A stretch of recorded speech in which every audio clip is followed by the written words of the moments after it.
Hello everybody and welcome back. This is EDS here bringing you part 2 of my Metroid Prime 1 sequence break walkthrough let's play thingy doodle, whatever the fuck you want to call it. So, in the last video I just started the game, obviously in case you're arriving here for the first time. I don't know why you'd watch part 2 instead of part 1 first, but whatever. But I went ahead and got through the space pirate frigate Orpheon up in orbit, destroyed it along with the Parasite Queen. And, of course, when I landed, I obtained the space jump boots. Since this is a sequence break let's play, I will be getting items completely out of order. I'm still debating whether or not I'm going to use cheat codes of any kind, and if I do, it's going to be the moon jump cheat, it's not going to be the expansion cheats. I probably won't, because I uploaded a video yesterday, at the time of this recording, for my Pokemon Omega Ruby Let's Play, the first part of the Legendary Captures portion of the Let's Play. You guys don't like me cheating. I don't really see the harm in it. I mean, I guess it's an ethical thing. It's like, oh, it's wrong to cheat in your game, dude. It's like, hey, fucking loser, blah, blah. I don't know. It's probably just an ethical thing, but personally, for me, it's like, it doesn't bother me in any sense of the word. It's like, if I want to cheat my game, goddammit, I paid for it, or in this case, I downloaded it. I'm gonna cheat in my game, you know, it's like, fuck, I don't care, whatever. But anyway, so, this is gonna be Sequence Break Let's Play, like I said, so, went ahead and got the missile expansion early just now. There's another missile expansion in this room, right across from the entrance to the left of the entrance, which is, left of the entrance from right from where I'm at now. It's right over there, and I can get it right now with the space jump boots, but it is very, very tricky.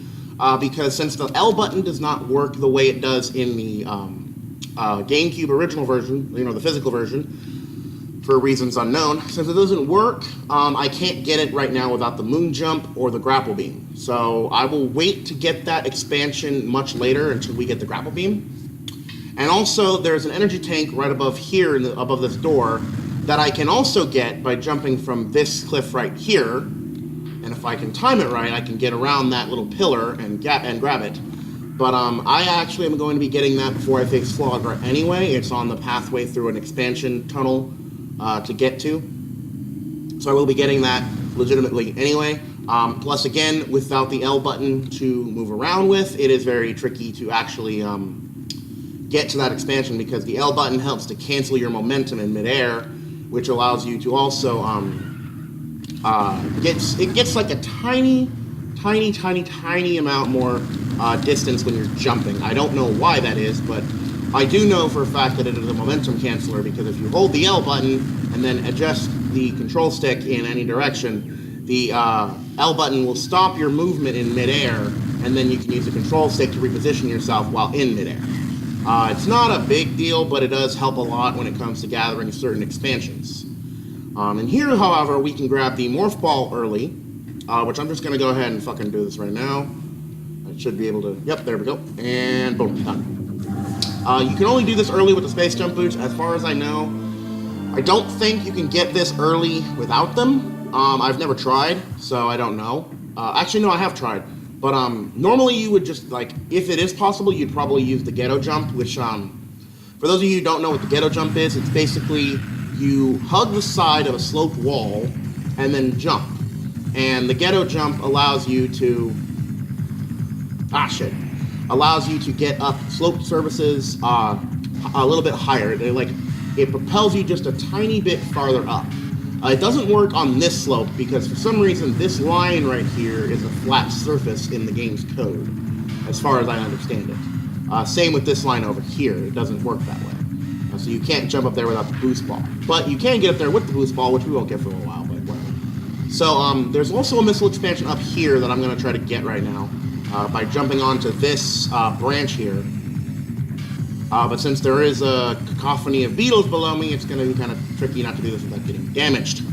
It's kind of annoying. I'll give this a couple shots. Whoa, I'm going to almost lunge at it. I'll give this a couple shots, and if it doesn't work, then I'll just move on and come back later. Shit! Almost had it. Again, this is much easier with the L button trick. I guess you could call it L canceling or something. I don't know. I think that's only a thing in Melee.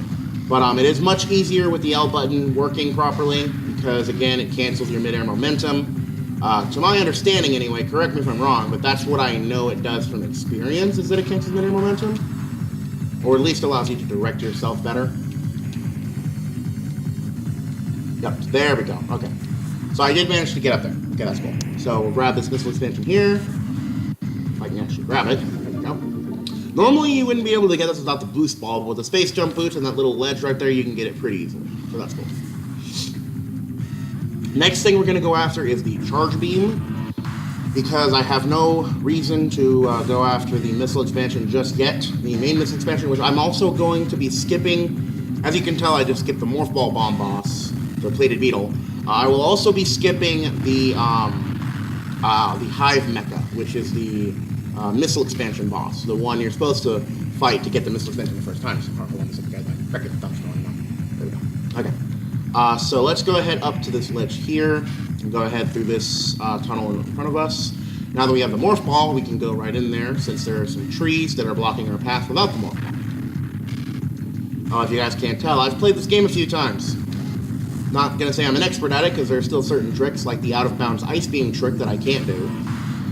Or the, what else? The out-of-bounds item loss skip trick as well, which you can actually... I've seen people do it. There's actually two places in the game, two areas in the game, that skip your items, like that take away your power-ups. So even if you start the game with cheat codes that give you every item in the game, when you leave, okay, when you're up in the Space Pirate Frigate, okay, why'd the game just lag on me? I got an acid one or whatever. When you leave the Space Pirate Frigate and head to the elevator right before you get hit by the explosion, that right there is an item loss. But also when you can skip that. However, the other item loss sequence you cannot skip, and that is the sequence getting down to the planet. That is also an item loss skip you can, or an item loss sequence you cannot skip. So even if you have all the power-ups by cheat codes when you get on the Space Pirate Frigate Orpheon, you can't actually skip everything. It sucks, but whatever. But with cheat codes, you can always, reacquire them. More fun that way. But again, I will not be doing this for this Let's Play. I'm just going to try my best to not use the moon jump cheat. Also, this is also easier with the L button too, because, it's fucking annoying. I don't know. For some reason, the scan visor still works. The L button does work, it's just that the L canceling doesn't work, and I can't find out why. If anybody of you guys know in the comments section below, please let me know, because I'm a little confused. I thought it was a product of only the PAL version of Metroid Prime, but I know I'm not playing the PAL version, and I'm playing version 1.0, which is the original United States version, or the original American version, US version, whatever the fuck you want to call it. But I'm playing the 1.0 version of the game, and not the 1.1 version, which, to my understanding, might have that disabled. I don't know. But either way, got the charge beam. Next up is going to be the Morph Ball Bomb, which we have to fight the incinerator drone to get it. If you want to 100% this game and use cheat codes, you have to fight that boss. You cannot skip him. You can skip the Hive Mecha because you can, with the Space Jump Boots, jump over the water, which I will do later, and actually get the missile expansion without fighting the boss, which is another way to get your missile expansion early if you don't want to go up that slope, or you can't for some reason. But if you can't go up that slope that I went up earlier, which you usually get that missile expansion with the boost ball, then I'm pretty sure you wouldn't be able to do it the other way either, getting across that pond where the Hive Mecha is to get the missile expansion that way. But we are going to go ahead and actually, yeah, I think I have enough time. Yeah, we'll go ahead and take care of that now. We're going to go ahead and do the Morph Ball Bomb guy, incinerator drone thing. Also, pardon the music glitching. That is a product of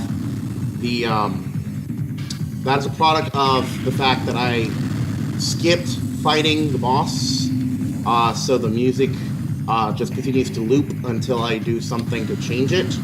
I believe I have to either get into another area that has a different music, or I have to get another boss music going, because I think after I fight the incinerator drone now, I will be able to revert the music of Chozo Ruins back to where it's supposed to be.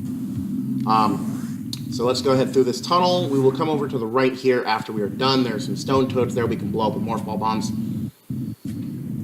Let's go ahead and hit through this tunnel. Again, sorry, I said it last video, but sorry for the lag. My computer does not run the emulator optimally, especially when I'm specifically when I'm trying to record. Because my computer uses more resources when recording than when not recording, so it does kind of become a pain in the ass. And this, everybody, is the incinerator drone. For some reason, it is a trash incinerator that has combat applications for reasons nobody understands.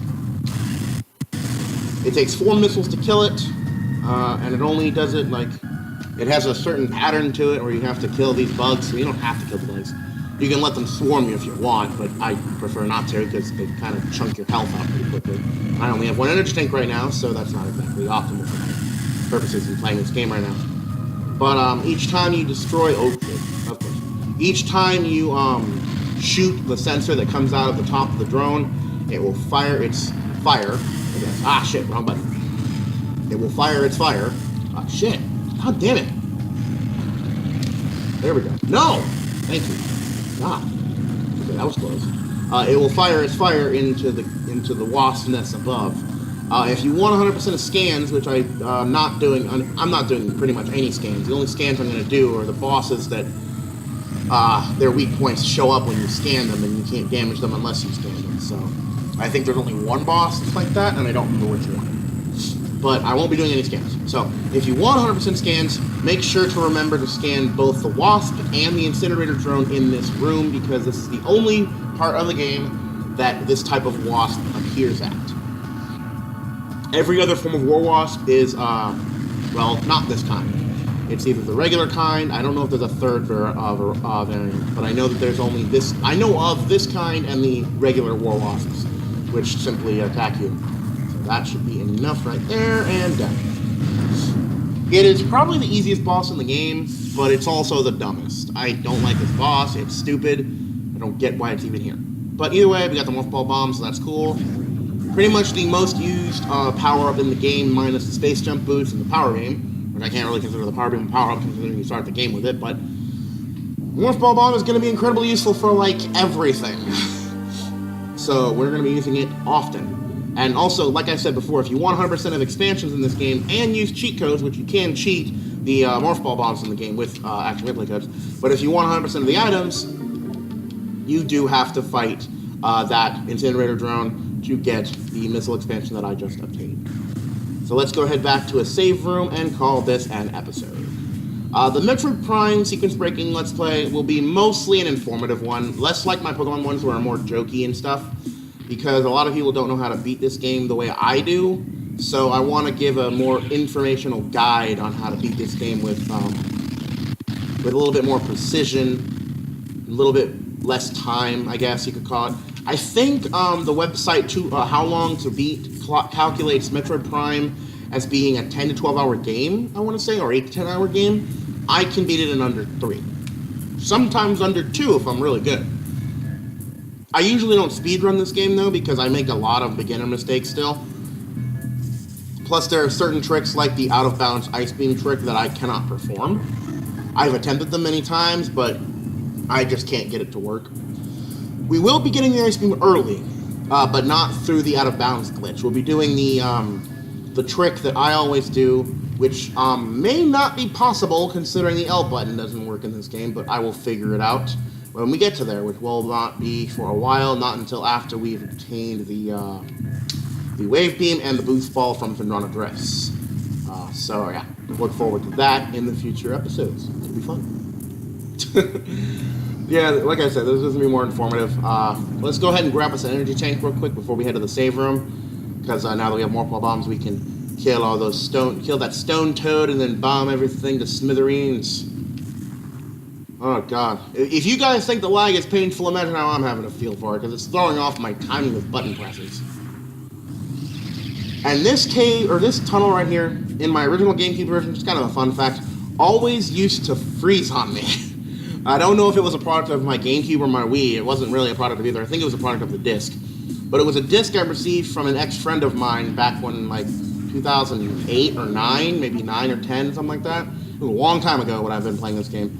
But it would always freeze in that tunnel because there was a scratch on the disc, and these two areas, or the tunnel that links these two areas, from what I understand, it has to load the entire area all at once, which is why it caused it to crash. I'm not sure about that, of course, but, you know, that's just kind of my assumption on the matter, and it seems like a decent hypothesis, so I'll go with that. Let's go ahead now to the to a save room, where I'm going to be, after this, next video, I'm going to be getting the a majority of the expansions that I can now obtain now that I have all the power-ups in Chozo, minus the Varia suit, which we will get from Flagra. Also, you can space jump up here and grab the missile expansion. Now we have morph ball bombs, which is another thing you're not supposed to get until after you've gotten the space jump boost normally, which isn't until after you've already obtained the boost ball and Fin Running Race. But anyway, guys, that's going to go ahead and do it for this video. Thank you guys so much for watching. If you guys like to support the channel, links to my Twitter and my Patreon are in the description down below, supporting me have the ability to. And until next time, this has been ZDS, making YouTube fun one video at a time, and I will see you guys in the next video.